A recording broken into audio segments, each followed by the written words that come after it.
High bikers, আসসালামু আলাইকুম। আশা করি সবাই ভালো আছেন। তো অনেকেই নক দেন ফেসবুকে অথবা হোয়াটসঅ্যাপে, বলে থাকেন যে আপনি যে ইলেকট্রিক স্কুটি বা বাইকের প্রচারণা চালাচ্ছেন, এটা ইলেকট্রিক স্কুটি বা বাইক তো বেশি একটা ভালো না, এটা বেশি দিন টিকসই হয় না, এগুলো নষ্ট হয়ে যায়, এগুলো বডি কয়েকদিন পরে মুড়ির টিনের মতো হয়ে যায়। তাদের জন্য এই ভিডিওটি।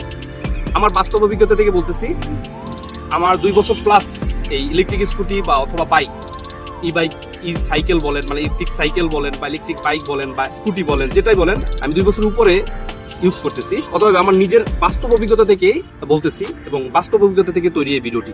চলুন আমার বাইকটা থেকে উদাহরণ দেই। আমি এই বাইকটা ইউজ করতেছি 1 বছরের উপরে হলো। এটা প্রায় 20,000 কিলোমিটার চালানো হয়েছে। বডিটা একটু দেখেন। আসলে মূল কথা হলো বাইকে হলো যত্ন যত করতে পারবেন সেটাই টেকসই হবে। তবে হ্যাঁ, কিছু চাইনিজ ব্র্যান্ডের, নন ব্র্যান্ডের কিছু বাইক আছে যেগুলোর বডি কনস্ট্রাকশন আসলেই ভালো না। অনেকে সেগুলো থেকেই বলে থাকেন যে আসলে ইলেকট্রিক বাইক ভালো না। এবং বাংলাদেশে এখন পর্যন্ত ইলেকট্রিক বাইকের বিভিন্ন সার্ভিস সেন্টার বা যেসব বাইক বিক্রি করে তাদেরও সার্ভিস সেন্টার এত অ্যাভেলেবেল না। তো যার ফলে কি হয় যে এই সার্ভিস না পাওয়ার ফলে অনেকে এটা ইউজ করে স্বাচ্ছন্দ্য বোধ করেন না। আমি মনে করি যে ইলেকট্রিক বাইক ব্যবহারে সবচেয়ে সাশ্রয়ী এবং ঝামেলা মুক্ত। কারণ কি, কয়েকদিন পরে পরে আপনাকে মেকানিকের কাছে যাইতে হবে না, আপনার মোবিল চেঞ্জ করতে হবে না। এই যে কয়েকদিন পরে পরে তেল নিয়ে বিভিন্ন ঝামেলা, তেলের জন্য লাইন ধরতে হবে না, বা তেল ভরতে আপনি যে পাম্পে যাবেন সেটা লাগবে না। ইলেকট্রিক বাইক হলো যারা বাইক চালাই, মধ্যবিত্ত যারা আছি, তাদের জন্য ইলেকট্রিক বাইক হলো বেস্ট। এটা আমার অভিজ্ঞতা থেকে আমি বলতেছি। তো আপনারা অনেকে যে আমাকে নক দিচ্ছেন বা বিভিন্ন সময় বলছেন যে এই সমস্যা সেই সমস্যা হয়, দেখেন এটা বাইকটা 20,000 কিলোমিটার চালানো হয়েছে। তো এখন পর্যন্ত দেখেন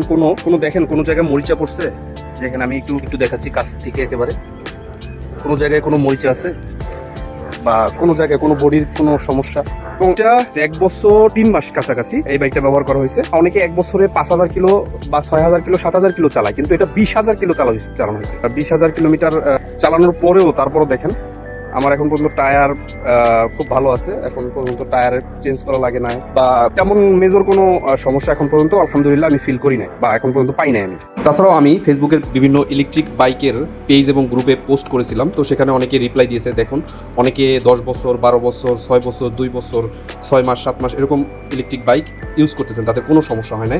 এবং এই বাইকটা দেখুন, সে প্রায় 6-7 বছর যাবত এই বাইকটা ইউজ করতেছে, এখন পর্যন্ত তার মেজর কোনো সমস্যা হয় নাই। তারপরে আরেক ভাই এই বাইকটি ইউজ করতেছেন, এটা প্রায় 6-7 মাস অবশ্যই ব্যবহার করতেছেন, এখন পর্যন্ত কোনো মেজর সে সমস্যা পাননি।